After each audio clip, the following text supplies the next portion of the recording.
what do I pray for if I kind of already have everything that I want, and viewing prayer as, man, I already got this house and my health's pretty good. There's not anybody around me who's really sick or in need of a miracle. I've got food, I've got income. And I just got done reading the Screw Tape Letters by C.S. Lewis, where he talks from the point of view, the perspective of the enemy. And he says one of their greatest tactics is to just give us the gift of abundance.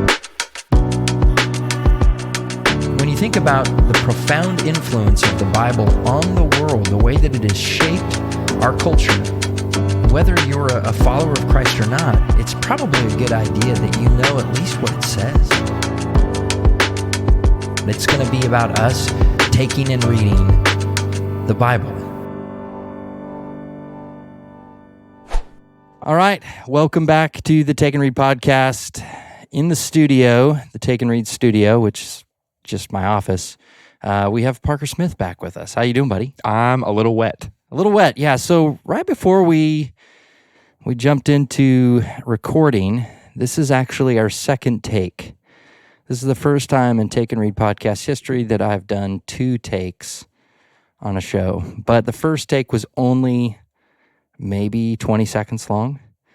And when you start a podcast, I saw this done somewhere, so I do it. I don't even know if it's necessary, but to sync the audio and the video. So if you're watching on YouTube, there's a different audio that goes into the computer, and you're supposed to clap in front of the microphone, and it syncs up the visual and the audio for editing.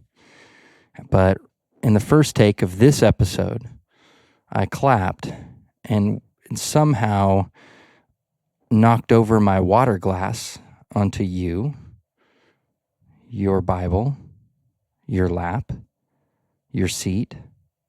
So you're sitting there right now with, you're a little damp. If you hear some crinkling, it's because I'm sitting on a bag because the seat is wet. I think you were just waking me up. Maybe. Yeah, like, hey, come on, snap to. Yeah. I don't know. Anyway, so it's a little humid in here. But other than that, how you doing? I'm doing great. Okay. I'm doing great. Best time of the year. April in Texas, sunny and about 80. The blue bonnets starting to come out. Yep. So yeah, it's deceptive because you think, man, this is just amazing. But give it 4 weeks. It's going to be hot. I think that spring might be an old man season to like, because it doesn't get as much hype when you're a kid. You love summer, you're getting out of school. Right. Everybody loves fall and the holidays, Christmas, Thanksgiving. But spring, there's not much special about it to a kid, but when you're an adult, you're like, man, this weather's great. Look at those trees blooming. Look at those beautiful flowers. Yes. I don't know. I was like, maybe I'm getting old. Yeah. So in your upbringing, what were some kind of family traditions around spring? Did you guys have things that initiated because you kind of come out of that winter season, or was it always about anticipating summer? Always about anticipating summer. Yeah. Spring was pretty chill. We ran track. My brothers and I ran track in the spring, but we weren't baseball guys.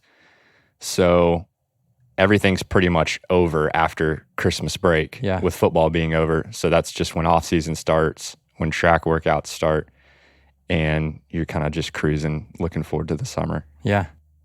Yeah. My daughter's running track right now. So she does a couple of field events, jumping stuff, and then she does some sprints. But track meets are no joke. That's not hey, we're going to go to the game, and it may take an hour and a half.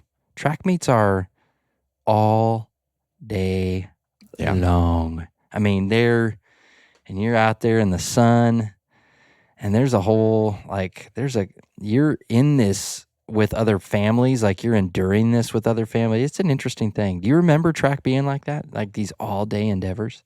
Yeah, I do.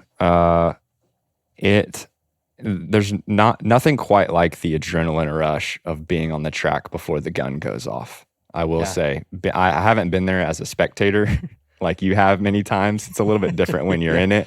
and it's all about you. So I'm sure that's a different level of patience. But I will say, as much as those practices were hard on you, the adrenaline rush of a gun going off and just a literal race on your feet, there's something deep in your bones and blood about that. Primal. Yeah. What events did you do? I ran the 200 and that's it. I ran the 200 by myself, and then the 4x200. Where were relay. you at on the relay team? What leg? I was second leg. Okay, so you had to kind of take that turn, right? Yes. Okay, very cool. Yeah. Yeah, I was a track guy, ran varsity track. Our team won state my senior year, 4A Colorado State, and I was not the reason why we won state. I was an 800-meter runner and a 2-miler. Oh, it sounds awful. It was the worst. 2-mile is the race where it's 8 laps, and people forget the event's still happening. Like, it was not uncommon for us to be running out there, and either we as athletes would lose track of what lap we were on, but also, like, people thought it was like a timeout in the track meet, and so you would have individuals just crossing across the track, and they would forget, oh, there's runners coming. So it was like the time people went to the concession. It was also at the end of the track meet, so people were kind of done for the day. So they're like, oh, the 2 miles up before the 4x4, which is a really fun relay to watch. And they would just kind of pack up their bags and head to the car and get everything situated and then come back for the main event and then leave. So, yeah, it wasn't a widely attended race. But anyway. When I hear the word race now, I think of a quote that I heard a pastor talking about when Paul says to run the race that's been set before us. And he said that the word that he uses for race is agon, which has turned into the English form of agony. Mm-hmm. So to run which is a form of extreme mental and physical suffering. Yeah. And so he says for each of us to run, to endure the mental and physical suffering that has been laid out for us. What an attractive invitation to the Christian life, right? If any of you like to run long distances, which 1% of the population maybe falls into that category, most people are like, I do not like to run. It's a love-hate relationship. But there's an agony involved, and Paul's saying that's the reality. That it took me quite a while to realize that the Christian life, there is a lot of it has to do with embracing suffering, not pursuing suffering necessarily. Like, not like we're looking for pain, but realizing that what a lot of the Christian life and one of the gifts of God as we follow Christ is this denial of self.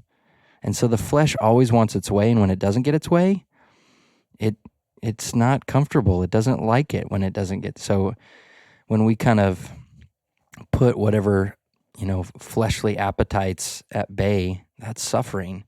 Or when we are persecuted or do things God's way versus the world's way, there's going to be a suffering involved, an agony. So that's a good quote. Yeah.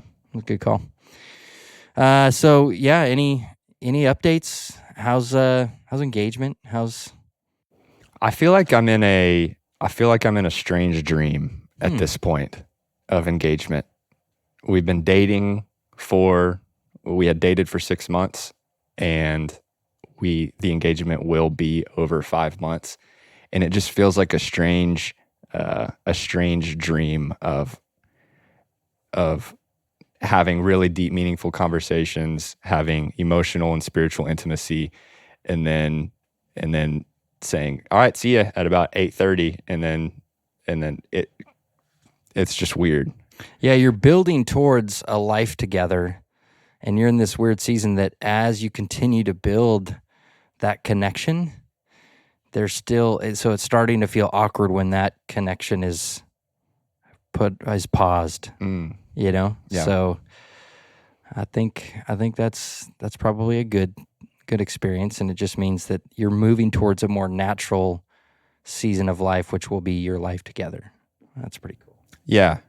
I'm definitely taking it day by day. Yeah. And it's been a good season of, I'm not going to say I just can't wait and for this. I just can't wait to, finally be married, to have the wedding planning over, to blah, blah, blah. Just to sit back and say, man, I'm so grateful for this day and that the sun's out today and that I don't have any physical pain and that, I'm saved. And, Yeah. How is there a way in which you, in that same regard, do you have to force yourself to, like, in this season, because embracing this season may be difficult because you're looking towards the next season, which is life together, marriage life, being with your best bud, and that you can't live for the weekend. You can't pine for that time as much as just be here and now? Or is that a struggle that you have? Or you're trying to find the positive right now, and what does the Lord have for me today in this season, even though I can't wait for the next? Yeah, exactly what you said. I think it's a constant daily reminder of pretty much every day, and I think all of us go through this in terms of contentment and fulfillment and choosing joy where you are right now when you feel those feelings of worry and anxiety of tomorrow and the year and if God's going to provide, and just really taking that daily bread prayer seriously in the morning of just today. And the morning prayer has turned into survival mode instead of this is something that I have to do, or it's God's going to view me in a better light because I do this. It's my prayers for contentment and for praying against, pride and different sin struggles. It's been just get me through today, and I'm not going to worry about tomorrow. And I have faith that you're going to provide just for today. And it's grown a different level of dependence. Yeah. Will you speak into, because you bring up something, or you allude to this idea of prayer in the morning, and I'd love to hear, and I'm sure others would love to hear, how does prayer play a role in your morning routine? Like, what does that actually look like? Yeah, I've been a believer for about a year now, and so it's been interesting to see that progression take place. So for those listening who've been believers for a long time, it will be interesting to hear a different perspective, or if you're not a believer or whatever. I don't know. I guess it's just... Well, you'd be surprised. Like, even as a pastor and somebody who's been walking with the Lord for roughly 25 years, it's amazing how when I get to be around somebody who has just given their life to the Lord and is a new believer, the freshness with which they attend the fundamental components of following Christ, it's refreshing for me. And it makes me kind of take inventory, like, man, I remember those early days. Where's that fire?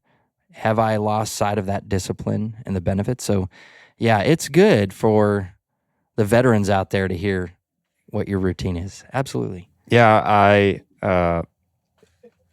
for a lot of us, and for me, before I was saved, when words would come out of my mouth, it was me asking for things, and then viewing prayer in that light of, there's this genie who's going to get me things if I ask for it. The Bible says if I ask for it, I'm going to get it. So this is great. So I'm going to ask for stuff. That's interesting, the analogy of a genie, right? That I'm going to I have this avenue I can request things, and hopefully I get them.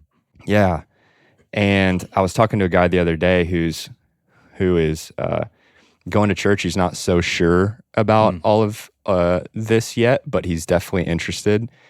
And he said, one of the things that I don't understand is, what do I pray for if I kind of already have everything that I want? And viewing prayer as, man, I already got this house and my health's pretty good. There's not anybody around me who's really sick or in need of a miracle. I've got food, I've got income. And I just got done reading the Screw Tape Letters by C.S. Lewis, where he talks from the point of view, the perspective of the enemy. And he says one of their greatest tactics is to just give us the gift of abundance and to not have any particular needs that would cause us to rely on God for anything. And it was interesting to hear this other guy's perspective of what prayer is. And for me, I could talk about it for a long time. I'm trying to think of the best way to summarize it, but for me, it's been a shift of mindset to it's not what I want, but it's what you want, because you made me, and you made my soul and my heart and my body. And just like Ford knows exactly what to put in their truck engine, God knows exactly what needs to be put in my soul and my heart and my mind. And then so just releasing that closed hand of I want this and that because I don't trust you, to just viewing that prayer as no, like all I need is this, just grant me this peace today. Help me to seek your will, not mine today, because I'm going to mess it up. And I heard someone say, it was Tim Keller, who's a pastor, the other day, said that, and I don't know if this is true, so fact check me on this if you're listening, but he said that in all of Paul's prayers, he never once asked for a change of circumstance, but he did ask for the thorn to be removed from his side. But it was just an interesting audit of my own prayers and saying, am I just constantly asking for God to change things that he's put in front of me, or is it more a matter of is he putting those things for me to depend on him? And just kind of the logistics around that, when that prayer happens, is it in conjunction with your Bible reading time? Is it accompanied by a list of prayer requests that you have or that other people have given you? Like, is there when does this take place, and what are the circumstances around it? Yeah, I wake up, I brush my teeth, which is a hot topic between us. Hot topic here. Pre-coffee or post-coffee brusher, or both, right? And I remember talking to a friend about this, and he said that the first words that I want to come out of my mouth, I not the first words, but the first thoughts that I have, I want them to be to God. And the first thing that I want to put my eyes on is not social media and other people, but I want it to be the Word of God. And that was one of his goals for that year, was what if the very first thing, the words that came out of my mouth were to God, and the first thing that my eyes saw were the words of God. And so I think there's something special about having that be sometime in the morning and starting your day off just in reverence. And so... Are you a physical Bible reader or a phone? I switch off. Because I would imagine the temptation, and we've talked about that, not you and I, but I've talked about it out on the podcast, to have my phone Bible app there, the ability to then just have push notifications or swipe and just kind of check out some social media is tempting. So curious. I keep my phone charging in the kitchen, and when I go into my bedroom, that's a no electronic zone. Oh, wow. And so I close that door, and it's such a feeling of relief. It's like a monastery in your room, huh? It's very peaceful. And whether you know it or not, when I have my phone around me, I'm going to be on social media. And now I think about it, I'm like, man, I could not imagine scrolling Instagram right before I go to bed and just have those be the last thoughts of other people and other people's circumstances and their highlight reel. And so, but the first thing I do when I wake up is get on my knees in my bed and pray through the Lord's Prayer, and then confess sin. And then I have a list of people that I'm praying for, and then specific things that I'm praying for my specific sin struggles. And then I will journal. I go in the next room. I have a gratitude journal where I'll write 3 things that I'm grateful for, my purpose in life. And then I'll go through the verses that I'm memorizing that you gave me. I'll write down every verse. I think it's like 18 verses. I'll write down every single one. I'll say it out loud and write it down. And then I will focus on the one that I'm currently on memorizing. And then I will go into my Bible reading plan, which is either the physical Bible, or I'll have my phone on Do Not Disturb and do it on an app there, because the words are nice and big and bright. And I do enjoy that. Cool. Thanks, man. Yeah. It's fun to hear people's routines. And you physically get on your knees, and are you kind of elbows on the bed, or are you like on the ground? I'm elbows on the bed, and it felt super silly the first time that I did it, and I felt like an idiot, honestly. I was like, this feels dumb. I remember talking to a friend, and he said, yeah, you should really try it. It is, to bring up C.S. Lewis again, he said, one of the biggest tactics of the enemy is make them think that their body position when they pray doesn't affect their spirit or their soul. Not to say that you have to be in a particular position to pray. I feel like I have to say that. But there's something about getting on your knees it's a form of surrender that I have just enjoyed when I've thought of that prayer of once you're born again and the words, hallowed be your name, come out of your mouth. It just makes you want to get on your knees. And it's a posture of humility too. Right. You're saying, you're submitting. Like you said, it's a posture of submission, humility. I remember reading one time that one of the gifts of prayer is that it's something we can do regularly that exercises faith and demonstrates humility. Because at the same time, when you are praying to the God of the universe, you're admitting that you think he's listening to some degree, right? That he's listening, that he cares, that he can, and that you're admitting you can't. And so there's a humility in that. So it's an act of, I trust God, and I admit that I am not him. And so there's this beautiful kind of simultaneous demonstration of faith and humility. And so a posture like that, I think, it helps people. So it's a good challenge for me too, to just think about, are there ways in which I could take advantage of the posture of my body to foster a certain attitude and bring maybe a sobriety to the moment. So that's cool. Thanks for sharing, man. Shout out, leave a comment if you are also a kneeling prayer. That'd be cool to know, all those out there listening. All right, well, we came here to take and read the Word of God. We are, hey, you like that voice crack? So I went for a run this morning, as I was telling you, and so there's all kinds of stuff I'm coughing up. Anyway, we'll make it through it. Maybe Alex can edit out that voice crack, but now he can't edit out all this commentary about it, so maybe we should leave it in. Be good.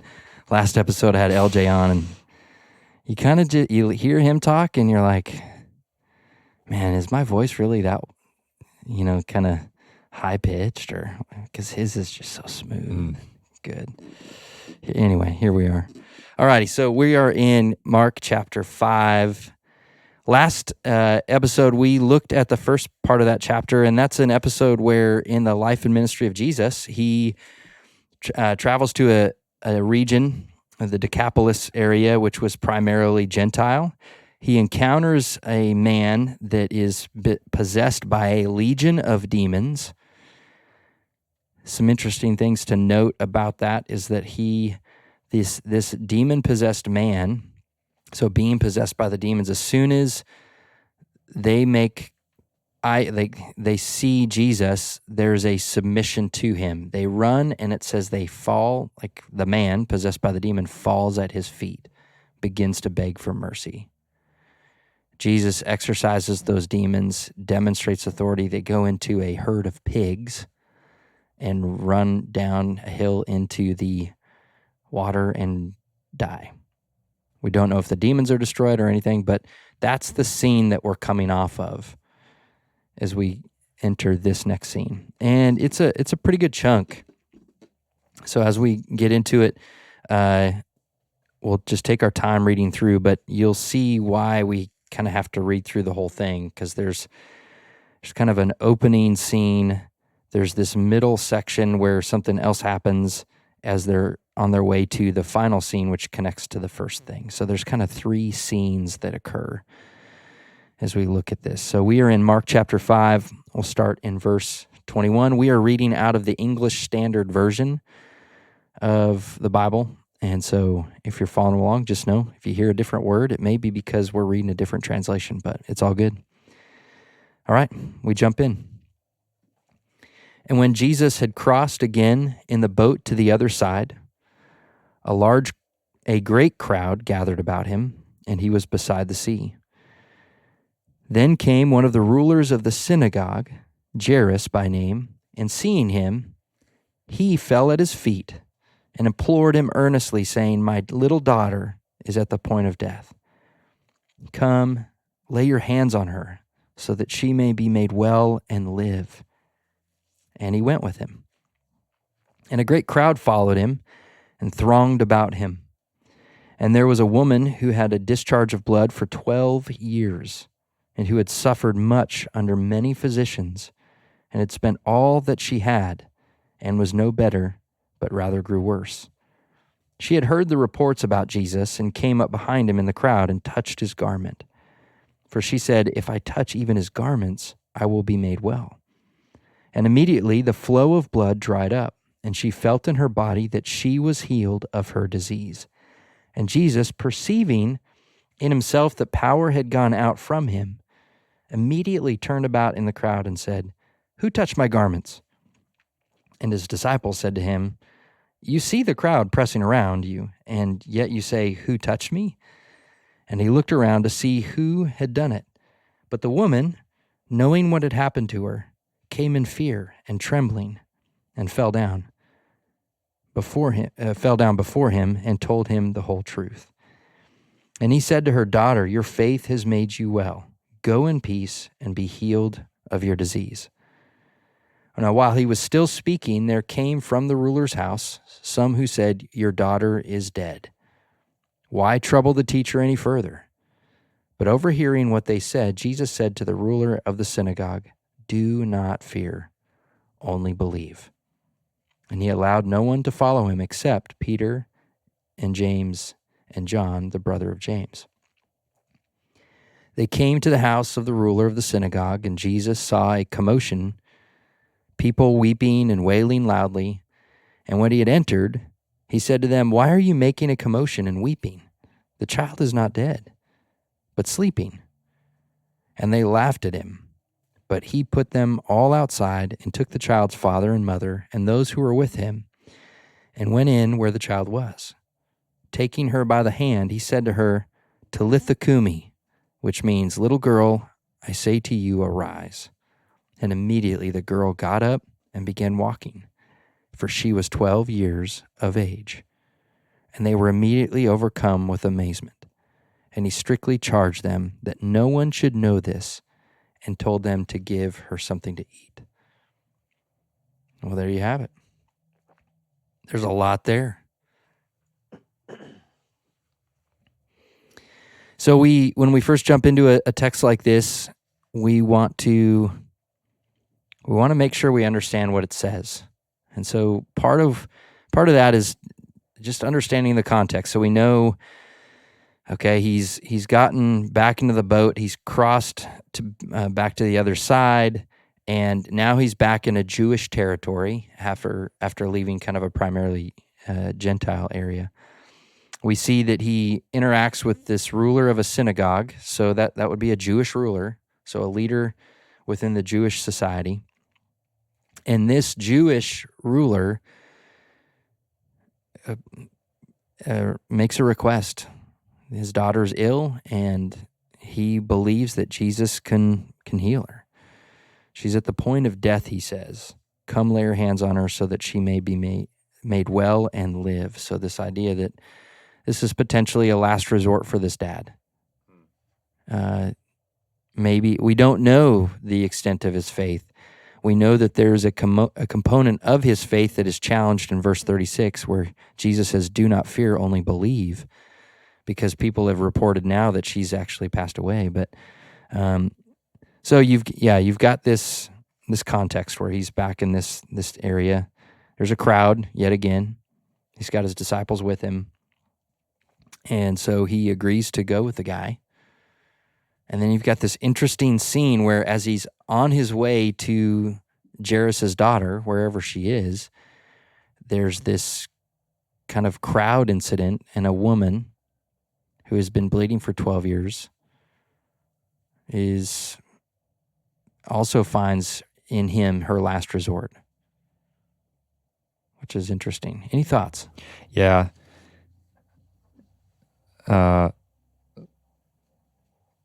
the scene of him walking with all of the people touching him is so interesting to me to think about how he may have carried himself in that circumstance with all of these, just the frantic hands touching him and calling his name and yelling to him, and how he needed to stay, temperate and measured and self-controlled in those circumstances is just interesting to me, to think of the chaos that must have ensued when people know that he's performing these miracles, and the different opinions of it, of him, just Jesus walking through the street.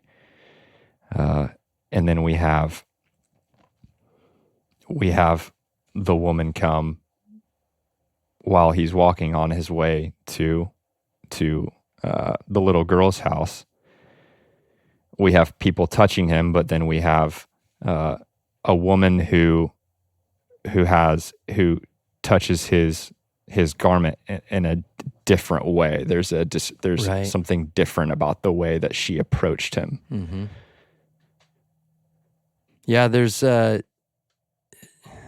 some things I think, and I don't quite know what to conclude about them, but that's one of the joys of doing this, is getting to process with somebody else. But there's a Jewish, like they're back in a Jewish territory, engaged with a synagogue leader who says, first of all, falls at his feet. It says, then came one of the rulers of the synagogue, Jairus by name, and seeing him, fell at his feet, which is interesting. So he falls at his feet. That's a recognition of authority and honor. That's something you see happen in the previous episode, where he interacts with the demon-possessed man who also falls at his feet, the demonic possession. So the demons essentially are falling at the feet of Jesus, recognizing his authority.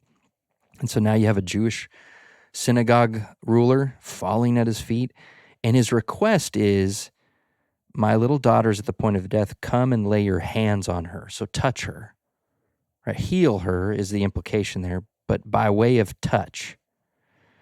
Then he's going through the crowd and he's being touched all over.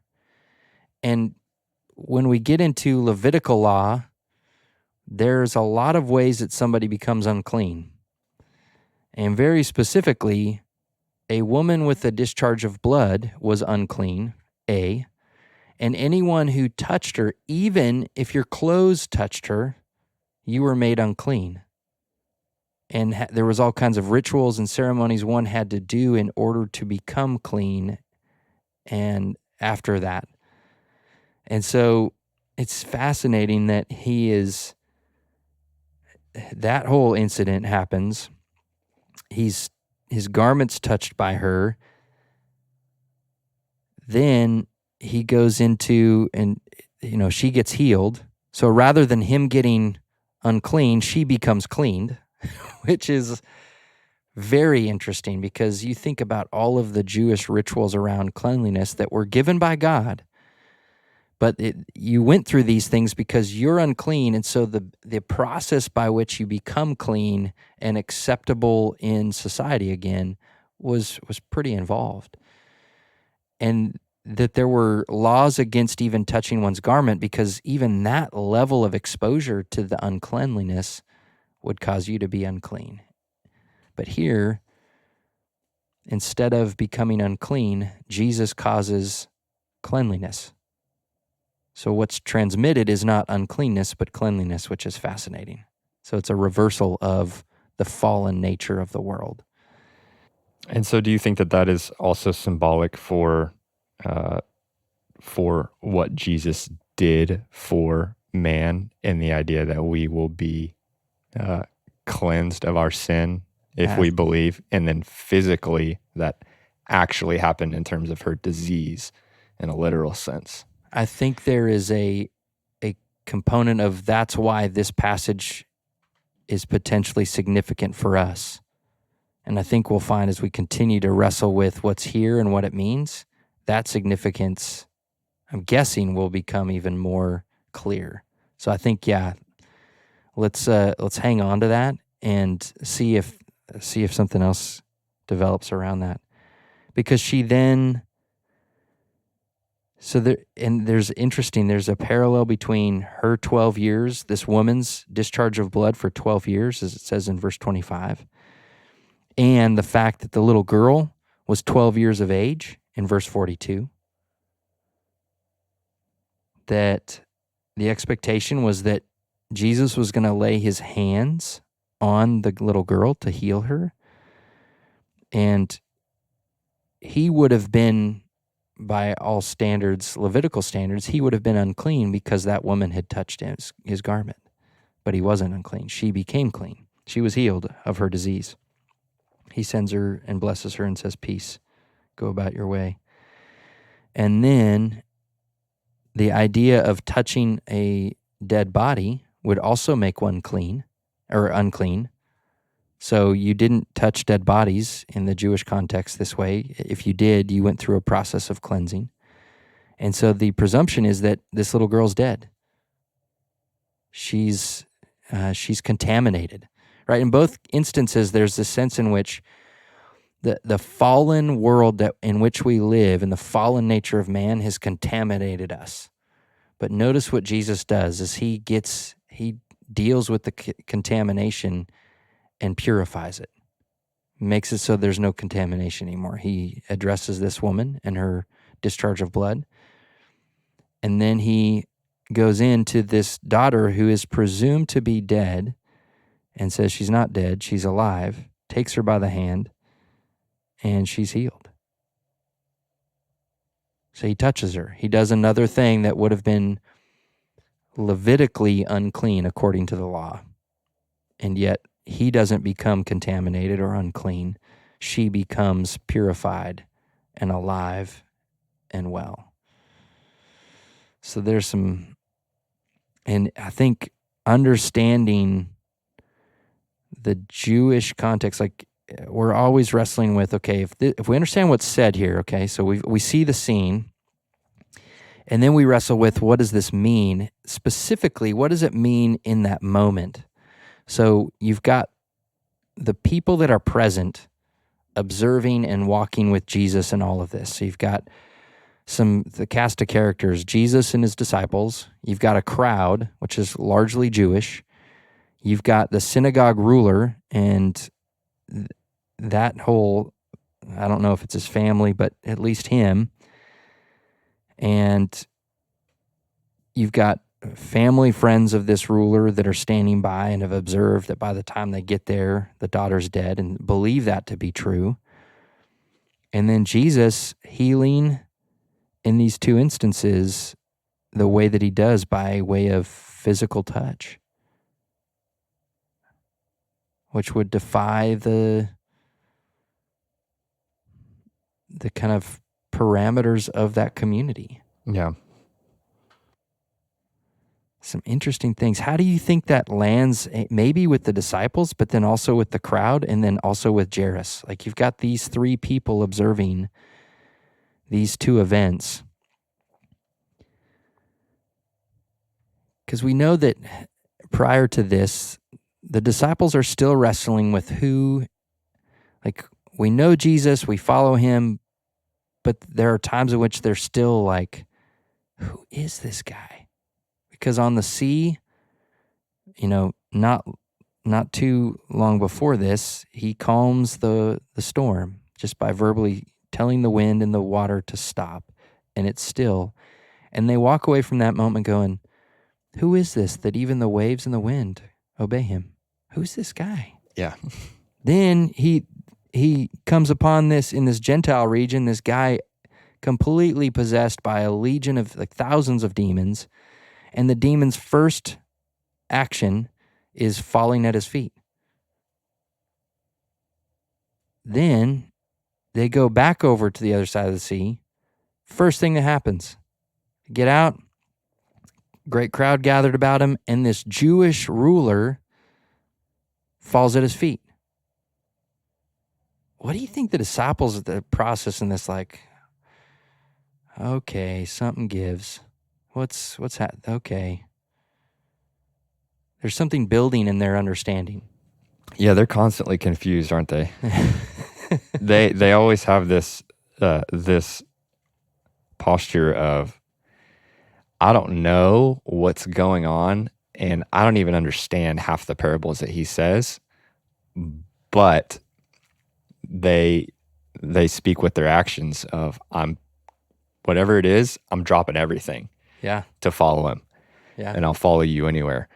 But they, like you said, it's been a renewal of their minds from everything that was indoctrinated in them of the old law, of what is going on. This is so upside down. Mm-hmm.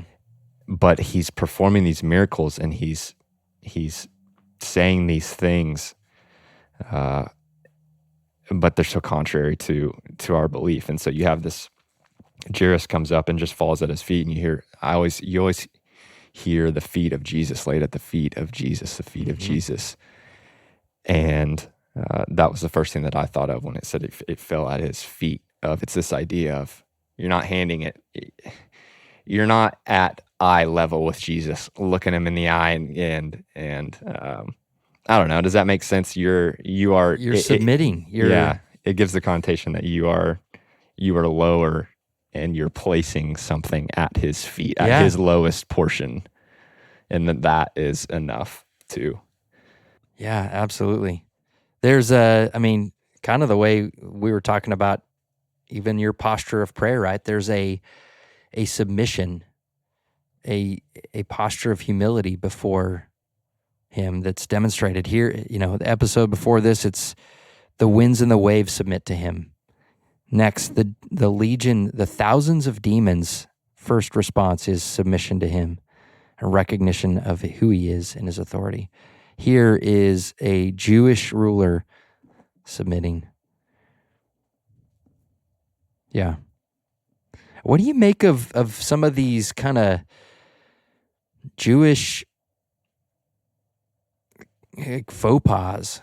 Like this stuff about, here's this idea of being dirty, contaminated, unclean is a term that's used a lot.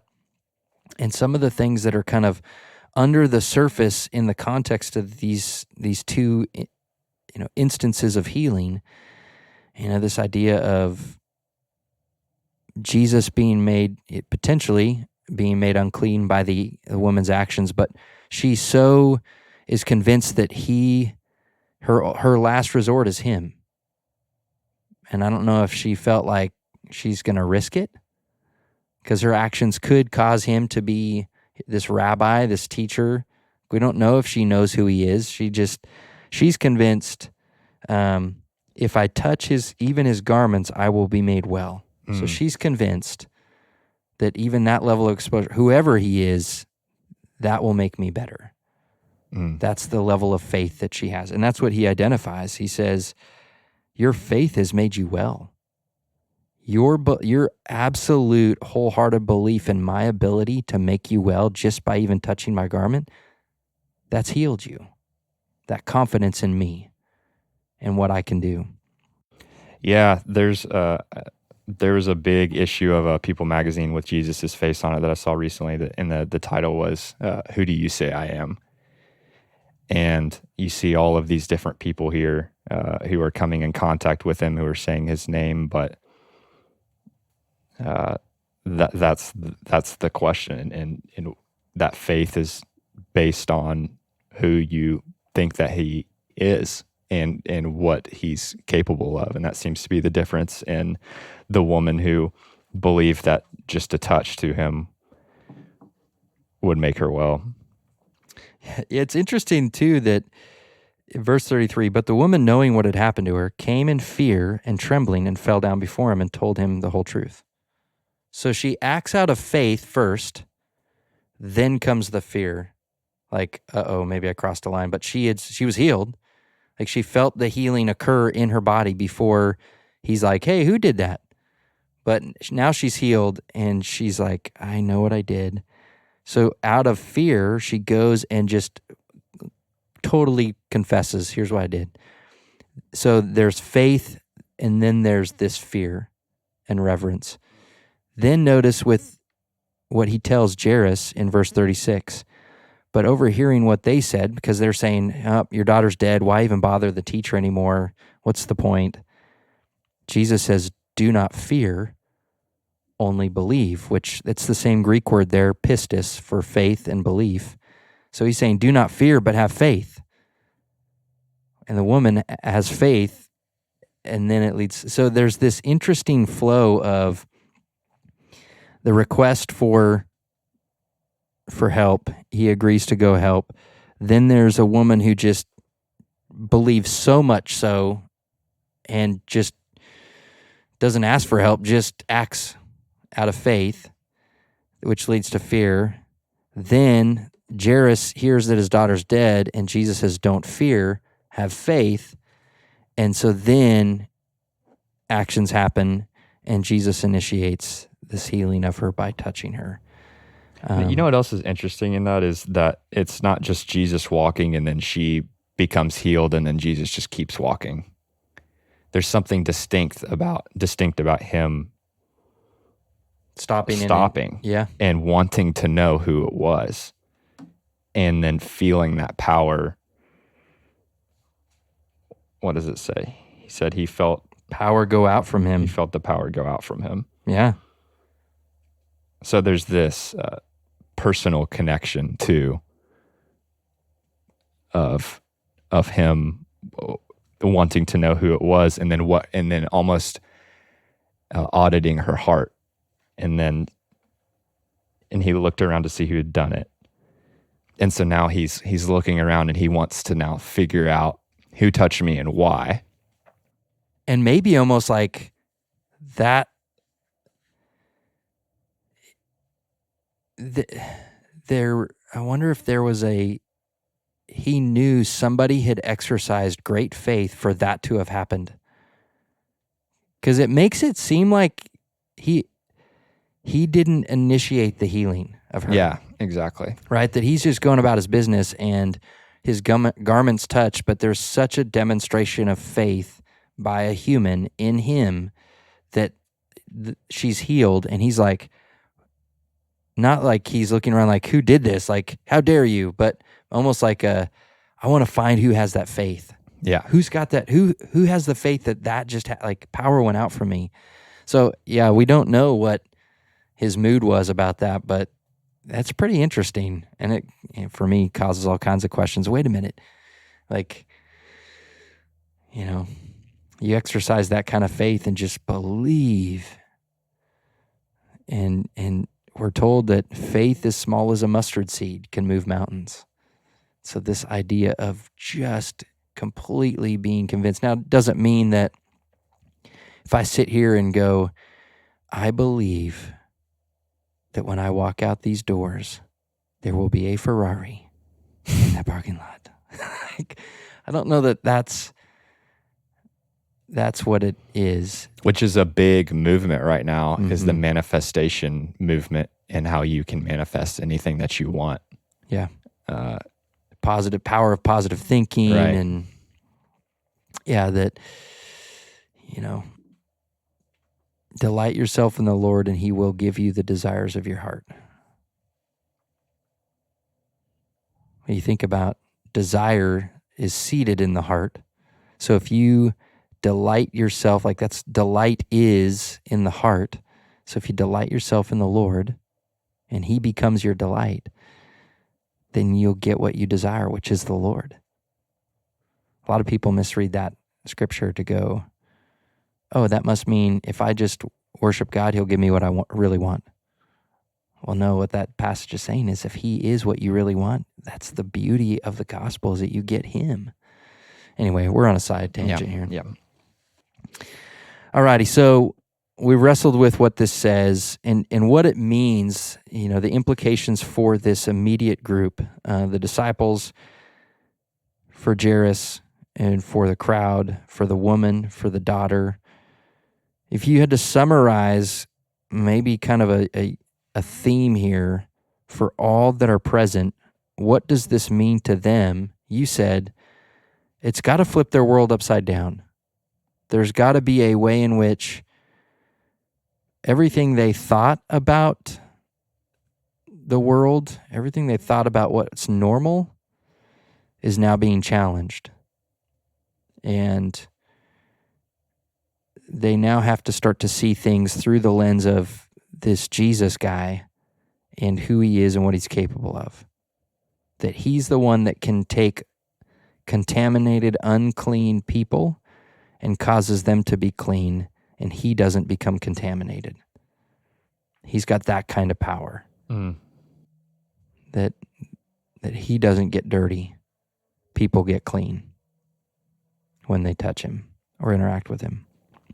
Yeah, and I was just looking at it, and the sentence that stood out to me, it says, and they laughed at him when he told them that she wasn't dead. Yeah. So it's this idea that the people of that time, they were weeping and they were wailing, and then when Jesus came to them with the truth of the solution, they just laughed because it was so far outside of their comprehension that something like that could happen, or that a man could come in and do what he was about to do. Yep. And then you have another woman who fought through the crowd and said, if I just touch his cloak, it'll happen. Then you have others who are laughing at the idea of that happening. So it's just such an interesting idea of the different eyes that see the same thing, but they see it differently and they hear it differently. Yeah, buddy. So when you wrestle with that, how do we experience, or how do you experience that meaning today? Which is where we find the significance, right? That we're wrestling with. You had mentioned earlier, is there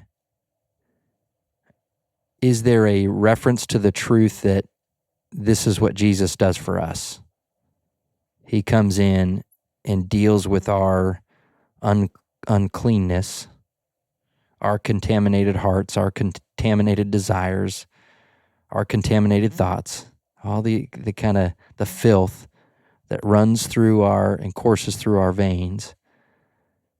And he, when we come to him, he deals with that. Yeah, my very literal mind, the first thing I think of in summary and how it applies to me is just, this guy healed someone's disease just when they touched his garment, and then he brought someone to life who was dead. And how can I live today as if that were true? Because either he is a crazy person claiming to be God, or this is true and I should listen to every word that he said, and it's the only thing that matters. And that's the first literal takeaway that I have from it, is that, wow, Jesus was here and healed diseases and literally rose a little girl from the dead when everyone was laughing at him. And then number two is this amazing symbolism of, how can I lay what I have at the feet of Jesus and then audit my heart to say, do I really believe this? Do I really believe that if I just could touch his garment, that I would be healed and that he would cleanse me of my sin? Or do I have this false belief in my head that my sin is too great for him to heal? Yeah. Have I hardened my heart to where I turn away when I sin and I don't go directly to him because of pride?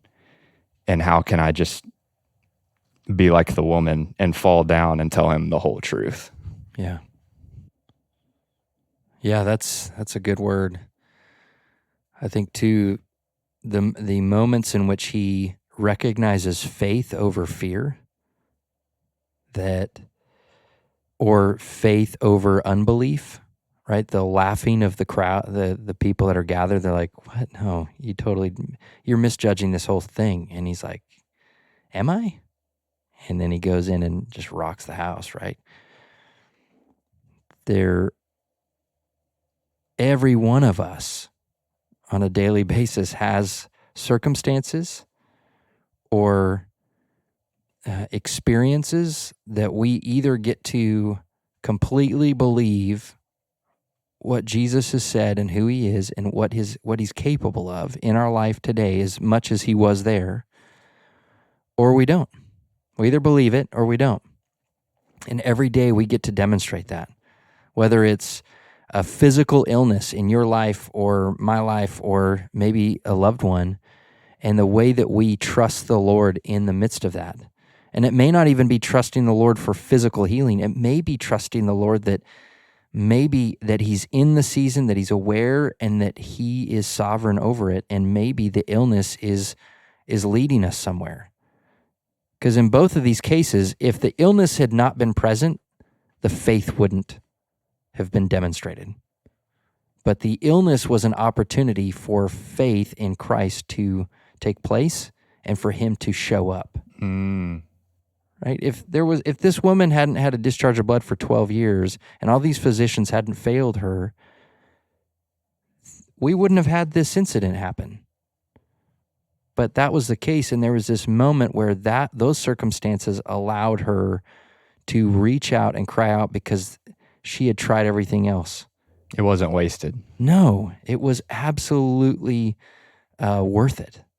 And you see this, like no father wants his daughter to be sick and facing death. But you see this incident where, man, what did this develop in the life of that father that couldn't have happened otherwise? But it was totally worth it.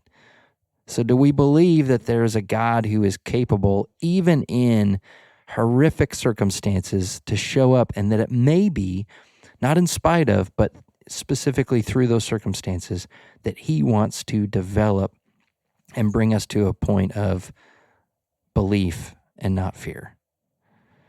And every day we have those opportunities to respond by faith and recognizing that each of these experiences on a daily basis, even if brought about by sin, are a gift of the Lord. And you can tell me what you think about this, but I hear, I feel like this keeps coming up of this idea of believing and that acknowledging his authority and God's authority, but then a lack of trust in the kind of the difference between those two things. I was talking to a neighbor the other day, and I don't think he's a believer. I don't see the fruit there. But I remember casually bringing up Jesus with him, and he goes, I mean, I'm not involved in a church. I'm not really into prayer. I'm not super religious, but I believe. And I thought that there's this interesting acknowledgement, like we know even the demons believe that he's God, but then asking yourself, do I trust him? Am I like the woman who's, no, I'm going to go after him and I'm going to touch him? Because you can say you believe. If you're in the crowd, you could say, oh, I believe. Yeah. But you could believe that this chair is going to hold me, but until I sit in it, then it's just words. Yeah, and James has something to say about that, right? The book of James in the New Testament, you see this, he uses the term faith and works, right? And works is simply a way of saying behavior. That what he essentially is saying, that for somebody to say, I believe or I have faith, but yet they don't live a life that is dependent on God, well, then they're lying. The truth is not in them. Mm. And for somebody who, so he says that saving faith will be accompanied by a lifestyle of dependence and demonstrating that trust and confidence in God through obedience and doing things his way. So when somebody's tempted by, or tempted to lust or something like that, and rather than give in to that, they say, I'm going to believe that God's way is best, even though that seems right now in the moment to be the most satisfying thing. I'm going to trust the Lord. And so they're exercising faith, right, over, and instead of saying, yeah, I believe, but I'm still going to do the stuff I. So there is an element of, in our obedience, we're demonstrating a true trust and a confidence in him. Yeah. I don't know if that answers your question. Yeah. Okay.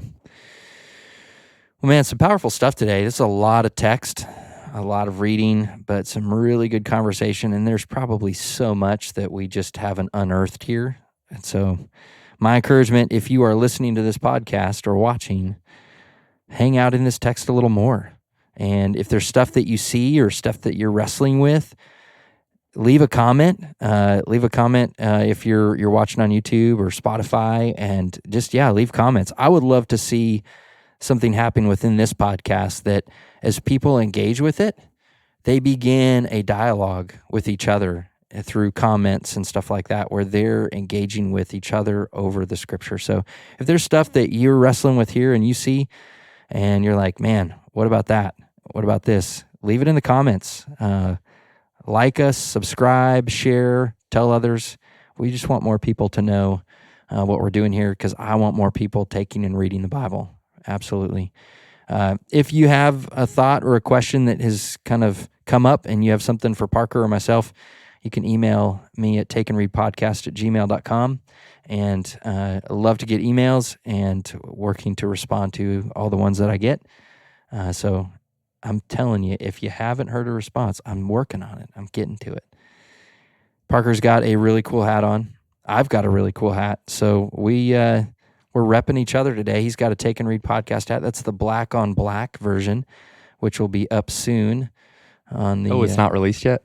It is not released yet. So it'll be up soon, so people can grab that if they want to. And then I've, of course, got one of the premier outdoor brand hats one could get. And that is a Yee hat, which I'm stoked about. And I saw one of these. I saw somebody wearing a Yee hat in Las Vegas. I was going through the airport, and I was like, shout out, I know that. I know what Yee. Love so, it. Anyway, so yeah, go Yee Apparel. Go grab you a hat, pair of swimming trunks, maybe a jacket. They got all kinds of cool stuff. Or get one of those huge window decals and rep it. Yes. Because when you're doing it, you're giving a shout out to Parker Smith and the gang. All righty. Thanks for being here. Love having you. Love getting to walk through life with you. But love taking and reading with you. Love being here. Thank you for having me. Yeah, buddy. All right. Everyone out there, have a good one. Take and read.